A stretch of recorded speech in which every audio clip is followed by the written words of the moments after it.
I watched him roll right into my private driveway, like he owned the damn place. Told him to move. He flipped me the bird, threw a hissy fit, and walked off like I was the problem. 10 minutes later, he was losing his absolute mind behind a closed steel gate, screaming at two very unimpressed police officers who told him the 3 words he never wanted to hear. "This is private property, sir." And honestly, best Tuesday of my life. If you've ever had your patience pushed past the breaking point by someone who just doesn't know how to respect a simple boundary, you're exactly where you need to be. Smash that like button, subscribe to American Sleep Tales, and settle in. Because what you're about to hear is proof that sometimes the sweetest revenge doesn't come from yelling. It comes from playing it cool and letting the system do the talking. Let me paint the picture for you. I lived right on top of a local pharmacy in a quiet, middle-of-nowhere kind of town. Nothing fancy, nothing fancy. Just brick, pavement, and the kind of neighborhood where everybody knows everybody's business, but nobody actually bothers anybody. That was the unspoken rule. You keep to your lane, you respect the property lines, and life runs smooth, except for one thing. Directly next to the pharmacy sat a small private court. My garage opened straight into it. 4 official parking spaces, 1 heavy metal gate, and my driveway. That gate wasn't just some decorative piece of metal. It was the physical line between public space and my property. And during the day, the pharmacy guys kept it propped open. Why? Because they had a storage deposit back there, and opening and closing it every time a delivery van rolled up was a pain in the ass. So they did what any lazy operation does. They jammed a thick piece of scrap wood in front of the safety photocell. The sensor couldn't see past it. The gate stayed open. Problem solved for them. Not so much for me. You see, around our block there were 3 other parking lots. Combined? Easily 80 spots. More than enough for the occasional customer, the delivery guys, the locals running in for cough syrup or blood pressure meds. But no. Day after day, I'd roll home from work, dead on my feet, just wanting to pull into my own driveway, and there it was. Again. Some random sedan parked dead center in front of my gate, blocking the only entrance, like it was a public lot. Like my property lines were just a suggestion. At first, I told myself it was an honest mistake. Maybe someone was in a rush. Maybe they didn't see the private sign. Maybe the wood was throwing off their depth perception. I gave people the benefit of the doubt. That's just how I'm wired. But then it became a pattern. A Tuesday? Parked. Wednesday? Parked. Friday afternoon? Parked. It wasn't a mistake anymore. It was a habit. And habits, my friend, tell you exactly what kind of person you're dealing with. That I'd get out of my car, sigh so deep it hurt my ribs, reverse out, circle the block, hunt down a spot 3 streets over, and walk back in the rain or the heat or the damn cold. Every single time. And you know what the worst part was? The pharmacy guys didn't even care. They'd nod at me like, "Yeah, rough spot, huh?" and keep unloading boxes. I wasn't mad at them. They were just trying to keep their operation moving. But the sheer audacity of these strangers? That's what started to eat at me. Slowly, quietly, like rust on a hinge. Because here's the thing about entitlement. It doesn't announce itself with a megaphone. It creeps in through little violations. A door held open too long. A seat taken without asking. A driveway treated like a public rest stop. And each time it happens, you swallow it. You tell yourself, it's not worth the fight. Don't be that guy. Just let it go. But you don't actually let it go. You just bottle it up. And bottles? They crack under pressure. Then came the day everything snapped that I pulled up around 5:30 p.m. The sky was that heavy, bruised purple you get right before a summer storm rolls in. My shoulders were tight from 8 hours at the desk. My coffee had worn off hours ago. All I wanted was to open that gate, pull in, lock up, and finally exhale. That I hit the remote. The gate began to slide open. Smooth, predictable, beautiful. And then, out of nowhere, a silver sedan cut across my lane, tires screeching just a fraction, and backed straight into the space right in front of the gate. Not beside it. Not near it. In front of it. Blocking it completely. The driver's side door swung open. Out steps this older guy. Maybe mid-70s. Gray hair, windbreaker, posture like he owned the whole block. He didn't even look at me. just locked his car, tossed the keys in his pocket, and started walking toward the pharmacy entrance like he'd just parked in a reserved executive spot. My horn went off before my brain even gave the signal. Just two sharp, firm beeps. Hey. Move it. He stopped. Turned. Looked at me like I'd just insulted his mother. This space belongs to the pharmacy, he said, voice flat, eyes cold. I'm going inside. I got here first. If you don't want people parking here, close your damn gate. I stepped out of the car, heart already thumping against my ribs. Sir, this is private property. That gate leads to my garage. You're blocking it. He waved a hand like he was swatting a fly. Then close it. Simple as that. I took a breath. Tried the calm, reasonable route.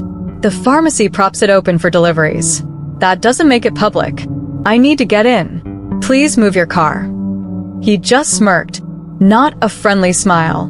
The kind of smirk that says, I'm not moving, and I'm going to watch you squirm. He turned his back on me and kept walking. Didn't even glance over his shoulder. Just straight into the pharmacy doors like I was background noise that I stood there for a full 10 seconds. Rain starting to spit. Wind picking up. And something inside me just shifted. It wasn't anger anymore.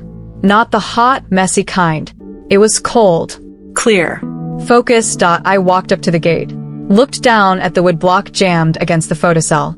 Looked at the silver sedan sitting proudly in my space. Looked at the pharmacy windows, foggy with customers, and I made a choice that I didn't move the wood. I just nudged it. Barely. A light tap with my boot. Just enough to shift it off the sensor beam. The gate stopped sliding. The motor hummed. The safety photocell finally had a clear line of sight. And with a quiet mechanical sigh, the heavy steel doors began to close. Not fast. Not aggressive. Just steady. Inevitable. The sedan was halfway, and when the gate caught the rear bumper, it didn't crush it. Didn't dent it. Just stopped. The car was inside the property line. Trapped behind closed steel. And I just stood there. Watched it happen. Felt the rain on my face. And for the first time in months, I smiled. Then I walked away. I didn't stick around to watch. I didn't need to. I reversed my car, found an empty spot 2 blocks down, locked the doors, and started walking home. My steps were light. My mind was quiet. No racing thoughts. No second-guessing. Just the steady rhythm of wet pavement under my shoes and the low hum of distant traffic. By the time I reached my apartment door, the first drops of rain were really coming down. I kicked off my shoes, hung my jacket, and stepped into the bathroom. Turned the shower on hot. Let the steam fill the room. I wasn't hiding. I was resetting. Because I knew what was coming. And I wanted to face it with clean clothes, a clear head, and zero panic. 10 minutes in, the intercom went off. Not a polite ring. A frantic, rapid-fire buzz. Like someone was slamming their palm against it. Once. Twice. 3 times. Then a voice. Muffled through the speaker. High-pitched. Breathless. Hey. Hey. Open this gate right now. You can't do this. I'm calling the cops. You just stole my car. I turned off the water. Grabbed a towel. Wrapped it around my waist. Looked in the mirror. My face was calm. Eyes steady. No sweat. No shaking. Just quiet readiness that I didn't rush. I dressed slowly. Pulled on a clean shirt. Zipped my pants. Combed my hair. Tied my shoes. Took exactly 5 minutes. Not to spite him, but to control the tempo. Because in conflicts like this, the person who controls the pace controls the room. And I wasn't about to hand him the steering wheel. When I stepped outside, the rain had settled into a steady drizzle. The gate was shut. The silver sedan sat trapped behind it, wiper still, engine cold. And the guy? He was pacing, back and forth like a caged dog, face flushed, jaw clenched. Every time he saw me step onto the pavement, he stopped, pointed, voice cracking with this weird mix of rage and panic. You did this on purpose. You trapped my car. That's theft. I've already dialed 911. You're going to jail for this. I leaned against the brick wall, crossed my arms, let the rain mist hit my face. I just got home, took a shower. I don't know what you're talking about. Bullshit, he yelled, stepping closer. I watched you close it. You moved the wood. You're lying. Sir, I said, voice low, steady. I've been upstairs for 15 minutes. The gate closes automatically if the sensor isn't blocked. You parked in a private lot. You blocked the sensor. The gate did what it's supposed to do. I didn't touch it. Lies.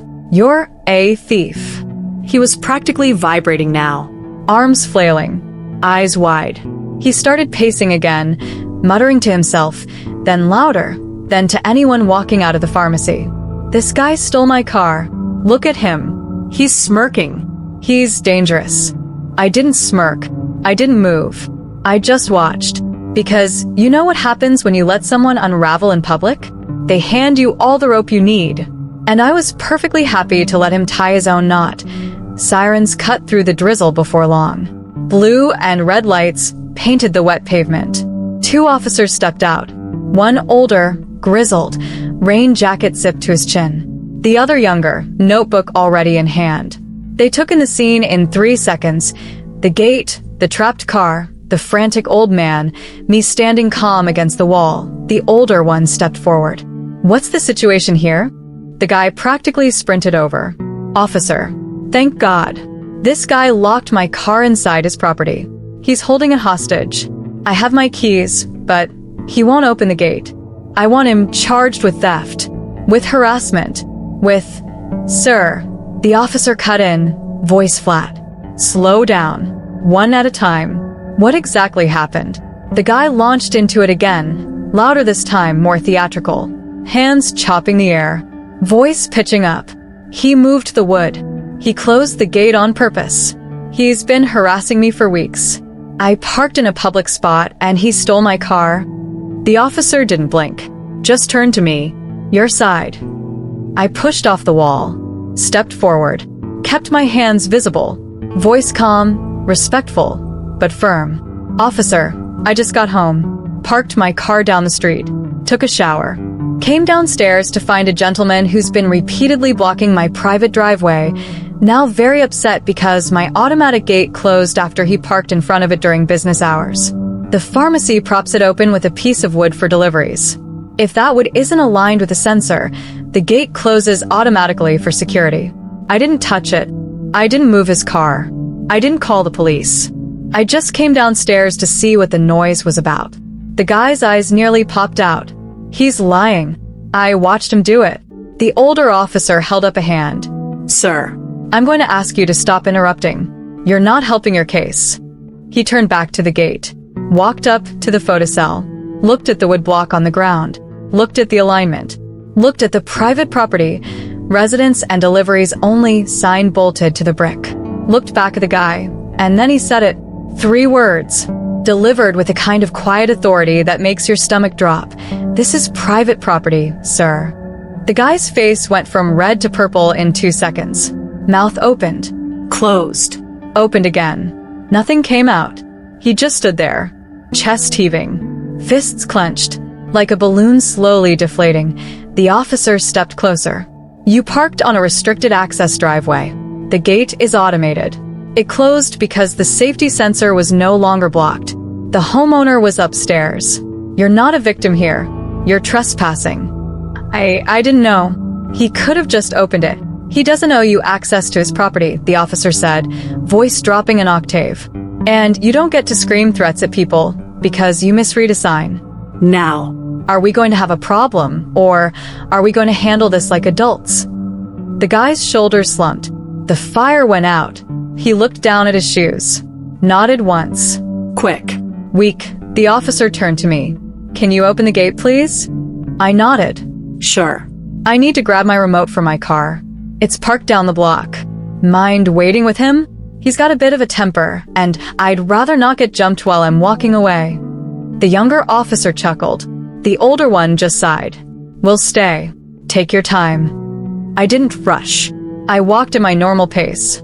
Keys in pocket. Rain on my jacket. Every step felt lighter. When I got to my car, I leaned against the door for a second. Just listened to the quiet. No yelling. No panic. Just the sound of rain and distant traffic. I took a deep breath. exhaled, and smiled. When I got back, the older officer had the guy standing off to the side. Notebook closed. Shoulders tight. He looked 10 years older than he did 20 minutes ago. I pressed the remote. The gate hummed, slid open. Smooth. Silent. The officer turned to the guy. "You're going to apologize. Right now." The guy swallowed hard, looked at the ground, looked at me. I'm sorry. "I shouldn't have parked there." "Louder," the officer said. "And mean it." "I'm sorry I parked on your private property," he mumbled. "I was wrong." I nodded. "Apology accepted.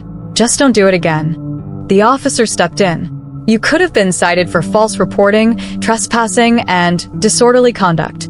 We're letting it slide today. But if you park here again, it's not a warning. It's a ticket. And next time, you're dealing with property damage claims." "Understood." The guy nodded. Fast. Eager. Like he'd just been handed a get-out-of-jail-free card. He got in his car, started the engine, backed out slow, didn't look back. The officers tipped their hats to me. "Appreciate you keeping it calm, sir. Drive safe." I watched the taillights disappear down the street. Then I walked back upstairs, made a cup of coffee, sat by the window, watched the rain wash the pavement clean, and I didn't feel angry anymore. I didn't feel triumphant.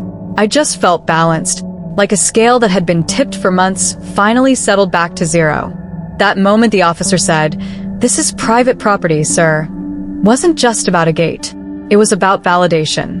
It was about every time I'd swallowed my frustration, circled the block, and told myself it wasn't worth the hassle.